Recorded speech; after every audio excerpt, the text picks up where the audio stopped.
Hello everyone, I'm Brazen Eagle and thank you for joining me here. So, today we have an article from, of course, Fox News. Rhode Island official says she supports vandalism of Christopher Columbus statue. A city official in Rhode Island has said she agreed with the vandalization of a local Christopher Columbus statue. Providence City Councilor Catherine Kerwin said Wednesday that she supports removing the statue, which was doused in red paint Monday, and had a sign placed at its base that read, "Stop Celebrating Genocide." I don't know who did it, but they created a really healthy dialogue in Providence. Kerwin, who serves on the council's committee on city property and the committee on public works, she told W Pro News, which, I don't know about you, but vandalism does not spark healthy dialogue. She says she doesn't know who was responsible for the vandalism, but that I stand with them. The city's Democratic mayor, Jorg Elorza, has said that he would consider moving the statue to another location because that's exactly what statues do, just move them somewhere else, right? The statue was targeted by vandals on Columbus Day, a federal holiday, to celebrate the famed Italian explorer. The figure was one of several vandalized nationwide on the day, because vandalism is a great thing. In San Francisco, someone wrote, "Destroy all monuments of genocide and kill all colonizers," below a statue in the city's Little Italy neighborhood. Native American groups have long voiced opposition to celebrating Columbus Day. Contemporary reports have depicted the explorer as a tyrannical colonial administrator who oversaw a genocide of local native peoples. Several states and hundreds of cities have renamed Columbus Day to Indigenous Peoples Day to honor those killed by European settlers because let's only get one version of history, right? That's exactly right. Cool. So, there we have it. In the name of equality, vandalism is okay as long as it confirms your own beliefs. Now, of course, this statue right here was just one of several, but it was attacked by ignorance and ding-dongs who don't understand history, who really have no understanding whatsoever. While, Christopher Columbus may not have been the most virtuous person in the history of the world, there are plenty of other people who are also not virtuous, especially those who commit crimes against others who they disagree with. So, I will be taking two perspectives about Columbus Day in general. So let's start with the first. Imagine our current day. If Christopher Columbus, or someone like him, did not sail the Atlantic Ocean in search of Asia, do you really think that we would be as wealthy or as strong or even comfortable if it were not for the bravery of a guy like this who sailed on a wooden ship from Spain to the Bahamas? Sure.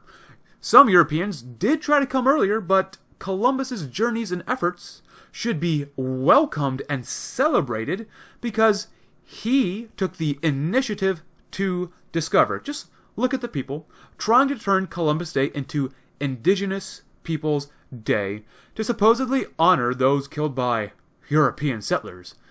Why should anyone celebrate these cultures that did not find or even discover new things or places? These cultures were relatively static and did not really push civilization forward. Sure, I'm sure they had some sort of technological advancement, but it was nowhere near where Europe was at the time. While these cultures, these Native American cultures, had a civilization, they were not pushing the envelope of societal progress. If anything, these Native American cultures could be seen as inferior. But of course, we can save that for later. Now, for the second perspective. People that want to celebrate Indigenous Peoples Day are the most ignorant and miseducated people in our society. Why? They treat Native Americans or Indians as if the Native Americans were peaceful and only had war when the white man showed up.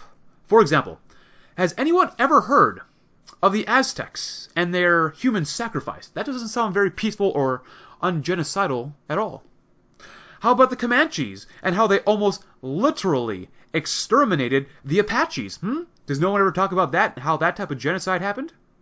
Native Americans were actually much more destructive than what society or the education system wants you to know. What about the Iroquois? They were expansionists. They were imperialistic against other nations, Native American nations around them. People who push for Indigenous Peoples Day are stupid. and don't realize that you are harming everyone by not reporting on the real history of North America. So at the end of the day, though, trying to remove Columbus Day as an iconic day with Indigenous Peoples Day is a small but calculated move by communists. That may sound like a stretch, but it's unfortunately true. Because communists want everyone to believe in equality, then equality of outcomes must be assured. This has been going on for decades now. This is actively being promoted, equality of outcomes. Because they want equality of outcomes, though, communists and their allies argue that there must be social equity for those who could not stand up for themselves or were inferior in the past, and probably still inferior. Communists want indigenous people to be included despite them being inferior, basically, because that will weaken our current culture and make it seem like we are the bad guys when in reality, we wouldn't have nearly as much or anything if history didn't happen the way it did. They're trying to tear down our own culture in the name of equality, and that being equality of outcomes, whether you like it or not. This world is very, very competitive, and only the strong have the best chance to survive. So with that in mind, thank you very much for watching. I'm Brazen Eagle, and I hope you have a great, great day.